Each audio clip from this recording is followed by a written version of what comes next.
When most people think of the mammals of the Mesozoic, if anything comes to mind, it's tiny, mouse-like critters trying desperately to avoid being stepped on or eaten by the big, scary dinosaurs. But while there's some truth to that stereotype, it's not the whole story. The early mammals climbed trees, swam the rivers, and even turned the tables on the dinosaurs every once in a while. To look at the mammals that shared their world with the dinosaurs, it first helps to define what a mammal is. But that definition isn't quite what you may think. A lot of people might say part of what makes a mammal is giving live birth. However, echidnas and platypuses lay eggs, while some sharks have fully developed young, so that's out. Okay, how about mammary glands and mother's milk? I'll give you credit for that among extant species, sure, but mammary glands are soft tissue. They don't preserve very well, and that makes it hard, if not near impossible, to tell which fossil species have them. Instead, scientists tend to look at the jaws and ears to tell our mammalian cousins apart. See, all mammalian tetrapods, i.e. birds, reptiles, and amphibians, have a jaw joint that consists of two small bones, the articulate on top and the quadrant on the bottom. Their inner ear only has one bone for hearing, the stapes, which you may dimly remember from a long ago science class as the sternum. In mammals, on the other hand, the articulate and quadrant have moved to the inner ear to become the incus and malleus, or anvil and hammer, respectively. Instead, our jaw joints have a completely different bone, the squamosal on top, which joins directly with the lower jaw, properly known as the dentary. This allows for increased hearing.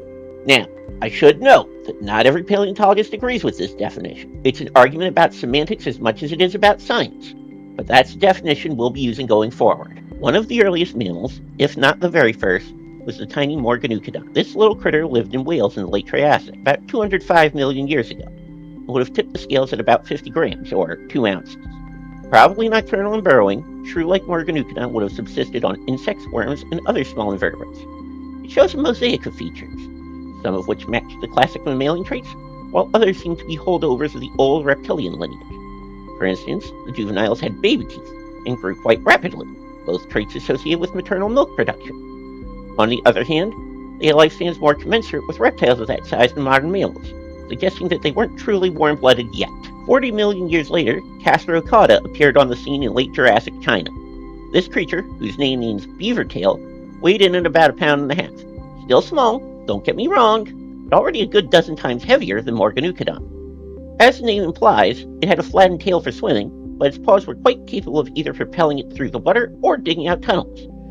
Castrocauda also shows the earliest known example of traces of fossil fur, as impressions near the original specimen. It would have lived similarly to a river otter, terrorizing fish and other prey in and around the water's edge. Fast forward another 40 million years to the early Cretaceous, and we see Reptinomammus, one of the largest of the Mesozoic mammals.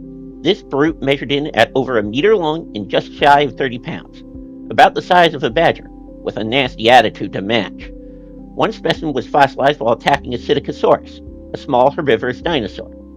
The Reptinomammus had all 4 of its limbs latched onto its prey, while its mouth was busy chomping down on the Psittacosaurus's forearm. Clearly, the reign of the dinosaurs was not as unquestioned as popular depictions like to portray it. But even Reptinomammus couldn't contend with the 30-foot Eutyrannus that lived alongside it, let alone larger and later species of dinosaur like the famed Tyrannosaurus rex. Which does raise the question, how did the mammals manage to survive the Great Extinction when the dinosaurs met their end? The answer comes down to how the little mammals were in the right ecological space at the exact right moment. When the asteroid slammed into Earth, the mammals were small enough to hide in their burrows as material ejected from the impact came back down and caused worldwide flash heating. They also didn't need much food to keep going and could eat a wide variety of food, perfect for surviving the nutrient-poor wasteland left behind in the months and years post-impact. Furthermore, they had large litters and grew to adult size relatively quickly, enabling lots of reproductive generations for natural selection to leave some relatively well-adapted survivors. By contrast, the dinosaurs were the exact opposite of the mammals in so many of these ways. Big, slow to reproduce and mature, leaving them with multiple fatal weaknesses in the suddenly changed environment. And when they failed, the mammals were free to rise to terrestrial ascendancy, a story that would eventually lead to you and me. And I think that's all for this video. Don't forget to like and subscribe. I've got some subscriber milestone rewards I'm planning. Sign up on Patreon and mention some paleontology topics you want to see me tackle in the comments. I'd love to hear your feedback and get some ideas for future videos. Hope to see you in the next one!